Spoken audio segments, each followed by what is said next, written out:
So welcome back. I have had a look at this sentence, the last one we wrote from yesterday's lesson. In the shadows below, the forest was flooded with floral fragrance.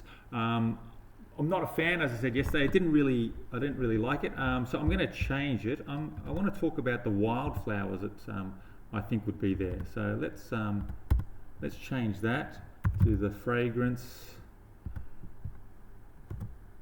of thousands. It's,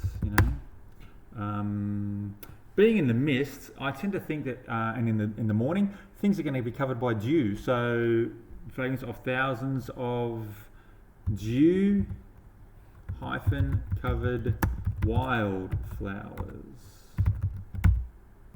Okay, that way, I've got the idea that there are flowers there. I know where the fragrance is coming from, and I can imagine as a reader, because they're wildflowers, it's going to smell quite nice. Okay, so that is again some editing on the run. You revisit a sentence, and you find another way to say it, because let's face it, sometimes we want to write and we wish everything would just come out right straight away, and that is so rarely the case. So often you need to go back time and again, and do rewrites and redrafts and move things around a little bit until you just get it right. So it doesn't, even as a teacher, I can tell you, it just doesn't happen straight away. All right, sometimes you need to do quite a few efforts at something before you get it exactly the way you want. All right, so today is our last lesson for this week on creative writing. So hopefully by the end of today, we'll finish off with a descriptive paragraph about this scene. Now, next week and following weeks, as we do these lessons, I'm not going to be helping you here.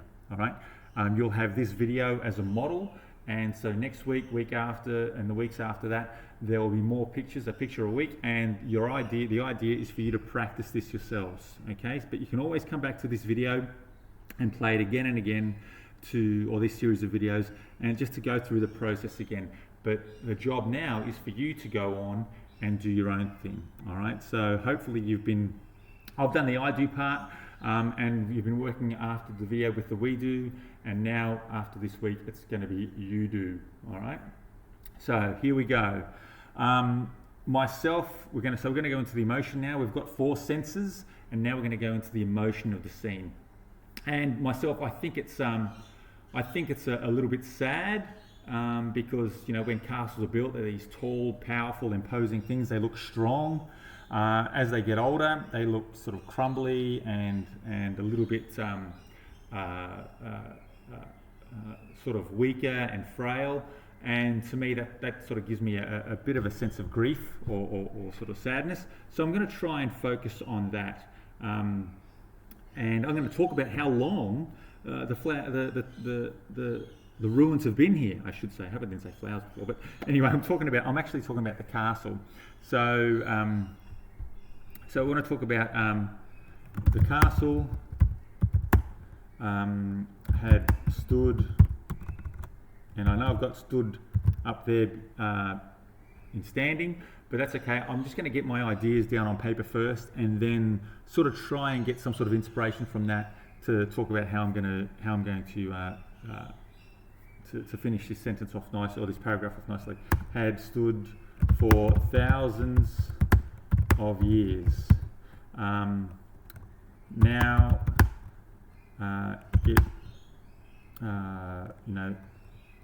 it lay in a sad, there we go, there's my emotion, so I'm going to try and focus on that, in a sad sprawl. Okay, so I want to try and edit this sentence.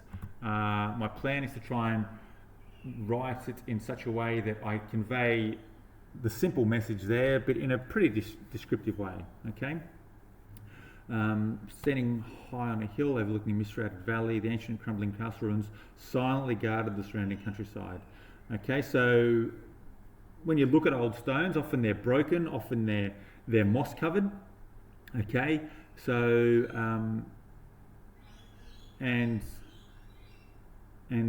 so I'm going to talk about that, I think, because I've got this part here, the castle that stood for thousands of years, so standing high on a hill, okay, ancient and crumbling, all right.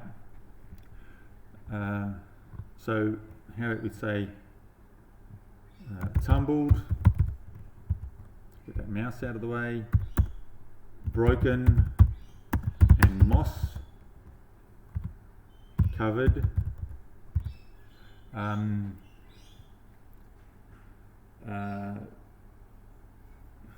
Here we go.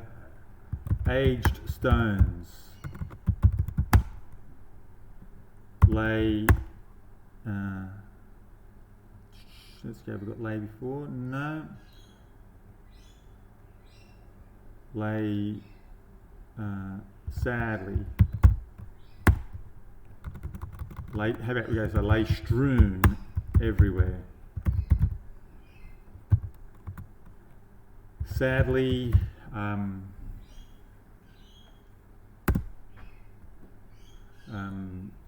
Yeah, tumbled, broken, and moss covered. Aged stones lay strewn everywhere.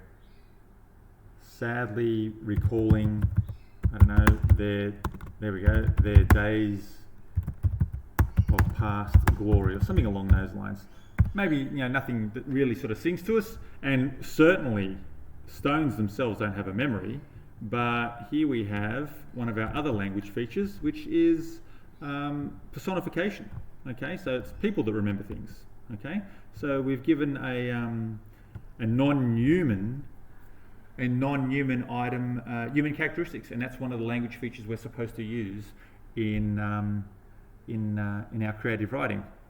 So, tumbled, broken, and moss covered, aged stones lay strewn everywhere, sadly recalling their days of past glory. And that makes me feel kind of sad, very nostalgic.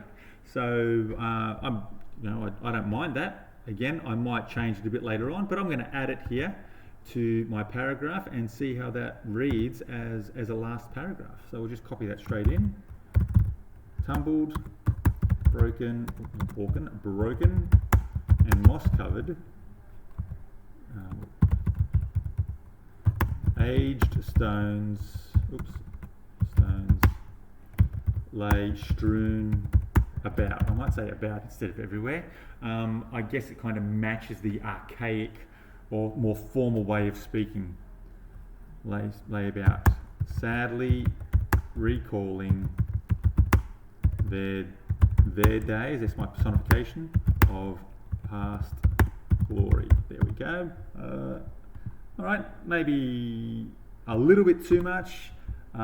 Less is more, really. But at the end of the day, it's not, it's just an exercise, boys and girls, just to see how much fun you can have with words and get your descriptive language going. And it hasn't been that hard. It's been about 5 or 6 minutes every day. And as you do this more and more often, you'll go from 5 or 6 minutes down to 3 or 4 minutes, down to 1 or 2, and before too long, you'll be able to come up with some fantastic descriptive paragraphs, which you can use for all of your writing, and that will move you up from getting a C to a B to an A, as long as you're making sure that your sentences make sense. And if we read that now to ourselves, everything will be in past tense. And I can honestly tell you, one of the best ways to make sure the sentences that you've written make sense is to go away from it for a day and then come back and read it out aloud.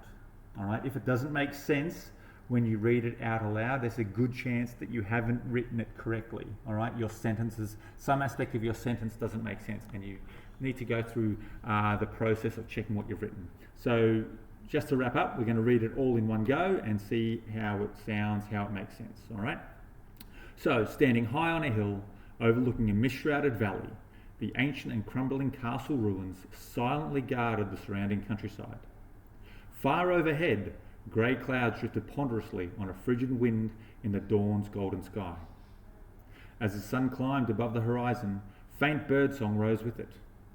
In the shadows below, the forest was flooded with the fragrance of thousands of dew-covered wildflowers. Tumbled, broken, and moss-covered, aged stones lay strewn about, sadly recalling their days of past glory.